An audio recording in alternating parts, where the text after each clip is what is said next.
Arrête de dire que tu ne trouves pas de clients parce que le marché est saturé et mets-toi dès maintenant au travail. Aujourd'hui, trouver un monteur vidéo ou un graphiste, c'est pas compliqué. Balade sur les réseaux sociaux et tu trouves plus ou moins facilement. Mais trouver un client, c'est pas une simple tâche, c'est la finalité de plusieurs tâches mis bout à bout qui vont te permettre de trouver un client. Aujourd'hui, si tu es un créatif, un freelance, même un entrepreneur dans n'importe quel domaine, tu dois être sur les réseaux sociaux. J'entends trop de monteurs vidéo et même de freelance en général dire qu'ils galèrent à trouver des clients parce que le marché est saturé. Bon, la réalité, c'est qu'ils n'ont pas totalement tort. Il y a de plus en plus de personnes qui veulent se lancer dans ces métiers créatifs et il n'y a pas forcément non plus pour autant de nouveaux créateurs ou en tout cas assez nouveaux et assez développés pour payer et pouvoir avoir assez de projets pour toutes les personnes qui arrivent. Mais pour autant, moi, il y a quand même un truc qui me frustre, c'est que en étant gérant d'agence, mais aussi coach pour freelance, eh bien, j'ai les deux versions. J'ai d'un côté les clients avec qui je travaille et ceux avec qui j'échange qui me disent galérer à trouver des personnes avec qui travailler. Et quand je dis qu'ils galèrent à trouver, c'est pas qu'ils galèrent réellement à trouver des personnes, mais ils galèrent à trouver les bonnes personnes. Parce qu'aujourd'hui, la réalité, c'est que trouver un monteur vidéo ou un graphiste, c'est pas compliqué. Tu te balades sur les réseaux sociaux et tu trouves plus ou moins facilement. Par contre, trouver un bon monteur vidéo, un bon graphiste, là c'est différent. Quelqu'un qui saura respecter les délais, qui saura bien communiquer avec toi, qui saura te mettre en confiance, qui aura une bonne organisation. Bref, toutes ces choses-là, ça paraît anodin dit comme ça et peut-être que toi qui regardes cette vidéo, tu es déjà carré sur tout ça et que ça te paraît normal. Mais sache qu'il y a beaucoup de personnes qui ne le sont pas. Et pourtant, ils sont super bons dans ce qu'ils font. Et donc forcément, partie de ce postulat-là, eh bien, il y a un gouffre entre les créateurs qui cherchent des gens avec qui travailler et des bonnes personnes avec qui avancer sur le long terme, et des créatifs qui sont pour beaucoup bons dans ce qu'ils font, mais malheureusement, ils occultent tout le reste. Et ça, c'est quelque chose qu'il ne faut pas oublier parce que quand on cherche un client, on voit que la finalité. Trouver un client, trouver un client, trouver un client, trouver un client. Mais trouver un client, c'est pas une simple tâche. C'est la finalité de plusieurs tâches mis bout à bout qui vont te permettre de trouver un client.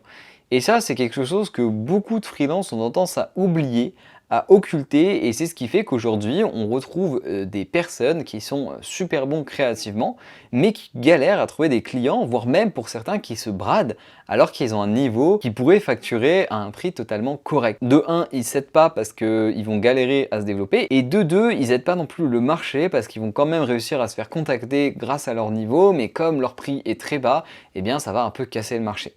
Et ça, c'est dû à quoi? C'est dû au fait que beaucoup de créatifs ne sont pas professionnels dans leur activité au global. Et c'est pas une critique dans le sens vous êtes nul, vous n'êtes pas professionnel. C'est juste que en France, on n'a pas cette culture entrepreneuriale qu'on pourrait avoir dans d'autres pays dès la scolarité ou en tout cas dans le milieu familial. Je dis pas que tout le monde devrait être formé à créer une auto-entreprise, à être à son compte, mais la problématique c'est qu'aujourd'hui en France, tu peux créer une auto-entreprise, moi-même je l'ai fait récemment, en 2 clics sur l'INPI en renseignant quelques informations. Et cette chose-là, je ne vais pas en parler pendant 40 ans dans cette vidéo parce que c'est un sujet qui pourrait avoir pas mal de débats sur lequel j'ai un avis assez constructif, mais pour moi, c'est assez simple de devenir auto-entrepreneur, ce qui est d'un côté une bonne chose, mais d'un autre côté une mauvaise. Dans le sens où beaucoup de personnes se lancent parce qu'ils sont bons créativement, mais tout le reste, ils sont zéro. Je suis désolé de le dire, mais il y en a que je vois, voilà, sont super bons sur ce qu'ils font. Et derrière, quand il s'agit de se mettre en avant sur les réseaux, gérer un peu leur image, faire une belle biographie, bien communiquer avec les clients, bien fixer ses prix, bien gérer leurs coûts clients, bien s'organiser, bien faire leur folio, etc., etc., je peux en citer plein, eh bien là, il n'y a plus personne. Et c'est là en fait que c'est problématique et surtout que c'est dommage parce que peut-être que ces personnes finiront par ne jamais réussir à vivre de cette activité et vont finir par aller quelque part d'autre dans le salariat ou quelque chose qui n'a rien à voir parce qu'ils se diront bon bah voilà, j'ai tenté pendant un temps, là ça devient plus viable, donc j'arrête. Et c'est le cas de plein de personnes que j'ai pu croiser et qui au fur et à mesure du temps ont dû arrêter. Donc pour revenir à ce que je disais, il faut vraiment en fait enlever de sa tête que trouver un client c'est juste une tâche.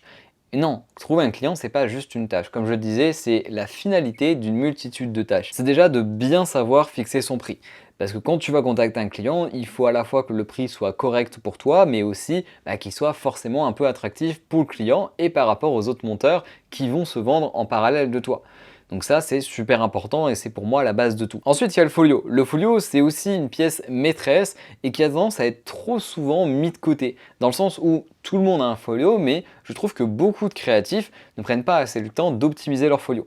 Et pourtant, quand je parle d'optimiser un folio, ça paraît, ouais, mais des process, etc. Mais pas du tout. C'est juste en fait réfléchir à comment mettre en place son folio, par quel biais le faire et comment le construire pour que le moment où tu vas le partager à ton client, eh bien, il soit le plus optimisé. Quand je parle d'optimisation, c'est que quand ton client clique sur le lien de ton folio, il puisse en quelques secondes et quasiment sans faire d'autres clics, aller sur là ou les vidéos qui vont l'intéresser.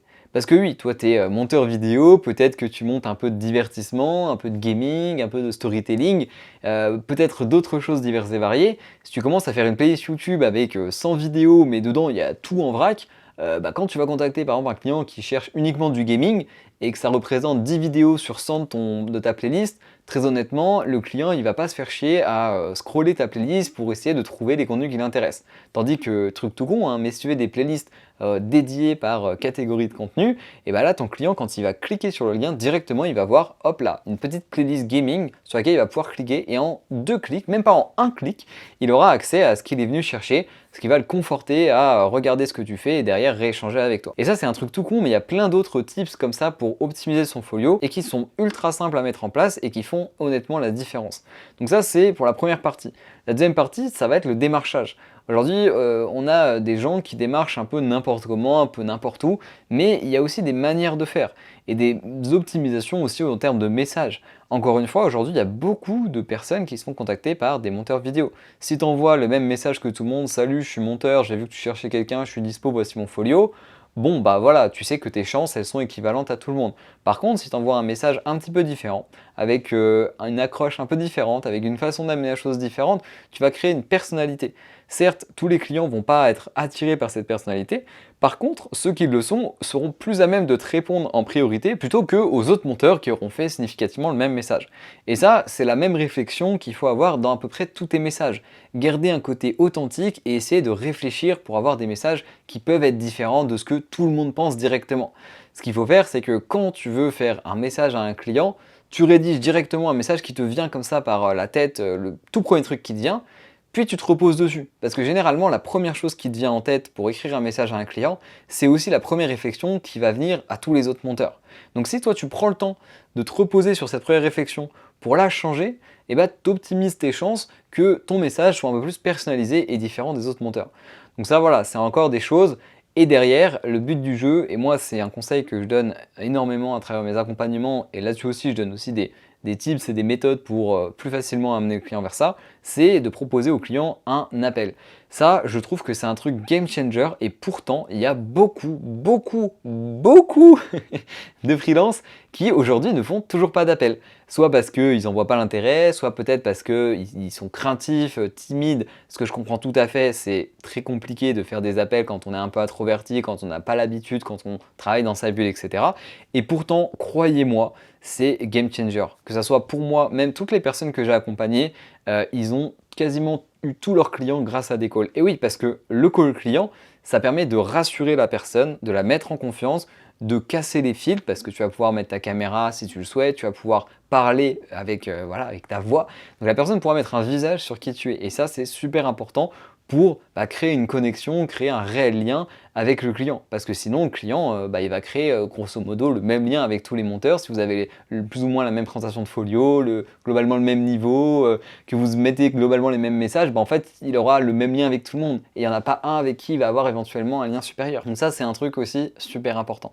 Et déjà là, tu vois qu'avec tout ce que j'ai cité, je n'ai pas parlé nécessairement de trouver un client, mais de différentes étapes qui permettent, in fine, de trouver un client. Et pour terminer cette vidéo, il y a encore une dernière catégorie, c'est les réseaux sociaux. Aujourd'hui, si tu es un créatif, un freelance, même un entrepreneur dans n'importe quel domaine, tu dois être sur les réseaux sociaux. Sur Twitter, Instagram, LinkedIn, peu importe selon ta cible, ce que tu préfères et ce que tu penses qui serait le plus pertinent par rapport à où sont situés tes clients, mais tu dois être sur les réseaux. Et tu dois poster un petit peu. Et ça, il faut prendre le pli parce que c'est malheureux à dire, mais en fait, les clients ils vont être beaucoup plus attirés par quelqu'un qui a 1200 abonnés et qui fait des stats, plutôt que quelqu'un qui a 4 abonnés et qui fait pas de stats. Pourtant, il n'y a rien qui prouve que celui qui a 1000 abonnés est meilleur qu'à celui qui en a 4. Ça se trouve, c'est même l'inverse.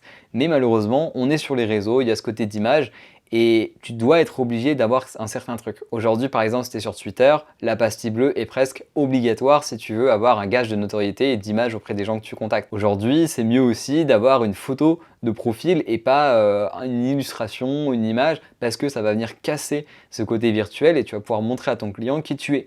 D'avoir une bannière un peu sobre, d'avoir une bio assez étoffée, pas trop longue, qui en dit assez rapidement sur toi, mais pas trop, pour laisser aussi de la curiosité au client.